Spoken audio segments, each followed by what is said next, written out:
There's something found everywhere in nature that may help you live longer, possibly by as much as 2 years. It has been linked to lower blood pressure, better heart health, improved sleep, better mood, and a lower risk of certain cancers. These benefits have been supported by many scientific studies. Humans have relied on it for thousands of years, but in modern life, we're getting less and less of it. What is it?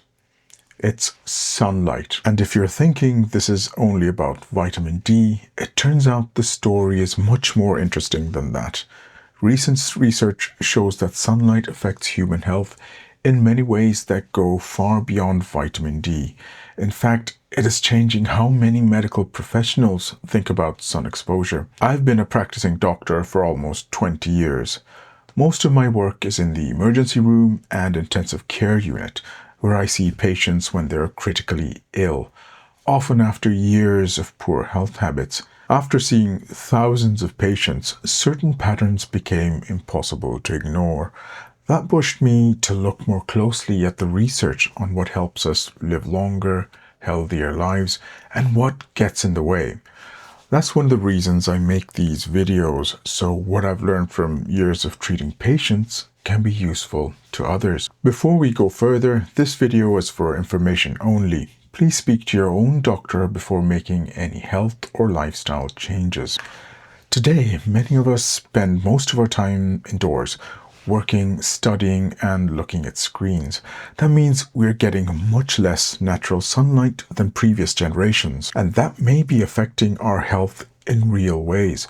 For years, we've heard warnings that too much sun increases the risk of skin cancer, and that is absolutely true. But the goal is not to avoid sunlight completely. The goal is to understand the science so we can benefit from sunlight while reducing the risks.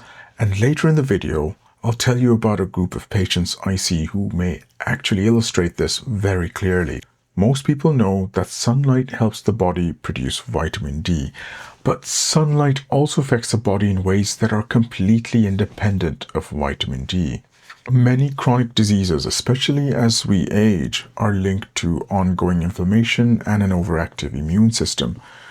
Research shows that UVA and UVB light can influence immune activity. Sun exposure can affect inflammatory signaling proteins called cytokines, increase the activity of regulatory T cells, and help remove self-reactive immune cells. In simple terms, sunlight may help calm harmful inflammation and reduce the risk of autoimmune dysfunction. And this is not just theory. These effects have been studied in detail. When sunlight reaches the skin, specialized skin cells release substances such as alpha melanocyte stimulating hormone, or alpha MSH.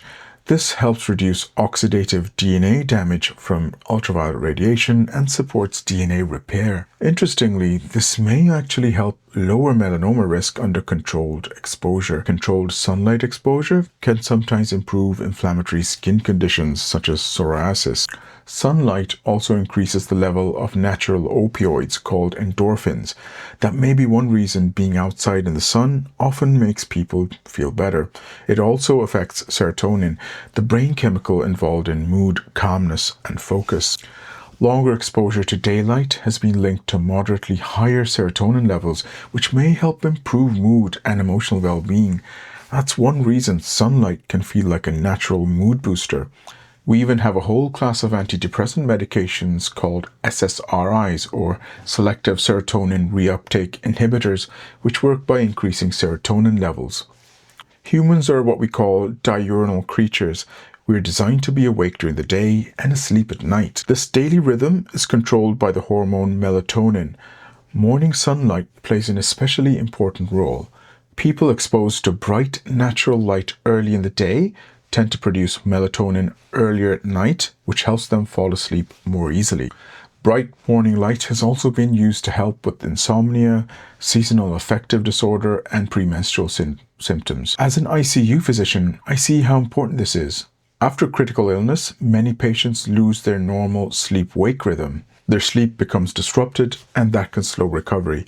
I often have to use melatonin supplements in these patients to help restore their sleep cycle. In modern day, many of us spend more time indoors and stay awake long after sunset. That can disrupt both melatonin and serotonin. The result can be poorer sleep, lower energy, worse mood, and reduced mental well-being. Now, this is where it becomes more complicated. Too much ultraviolet exposure is clearly linked to skin cancer. The three main types of skin cancer, melanoma, basal cell carcinoma, and squamous cell carcinoma, are strongly associated with excessive UV exposure. So yes, too much sun can be harmful. But interestingly, too little sun may also carry risks. Studies have shown that people living at higher altitudes may have a higher death rate from certain cancers, including Hodgkin's lymphoma and cancers of the breast, ovary, colon, pancreas, and prostate. A large part of this protective effect appears to be related to vitamin D, but sunlight likely plays other roles as well. So, how much sunlight is enough and how much is too much? There isn't one simple answer. The right amount depends on your skin type, where you live, the season, and the time of day. A useful tool is the UV index. The higher the UV index, the stronger the ultraviolet radiation and the greater the risk of sunburn. Using the UV index together with your skin type is a practical way to guide safer sun exposure. The goal is regular, sensible exposure. Now, let me share something anecdotal. There's a group of older patients I see who often strike me as remarkably resilient. These are some of the superagers that we seem to talk about all the time. They rarely come to the emergency room, and when they do, it's often because of accidents rather than heart attacks, strokes, or major medical illnesses. But who are they? They're farmers. Some of the toughest elderly patients I've treated have been farmers. I recently treated a farmer in his 70s who was still working full-time. A heavy shed door collapsed on him and trapped him for several hours before help arrived. He had no heart disease, no diabetes, and he remained physically active. He was cheerful, recovered quickly, and went back to his normal life. Of course, farmers are also physically active, so sunlight may not be the whole story. And this is only a personal observation, not scientific proof, but it does make you think. The vitamin D benefits of sunlight are enormous, and honestly, they deserve a separate video on their own. But I hope this video showed that sunlight affects health in many ways beyond vitamin D through immune function, sleep, mood, and overall well-being. So sunlight is not something to fear, it's something to use wisely. So let me know in the comments, do you think sunshine is underrated or overrated? And if you like more videos like this, please remember to subscribe, give us a like, and leave a comment, of course.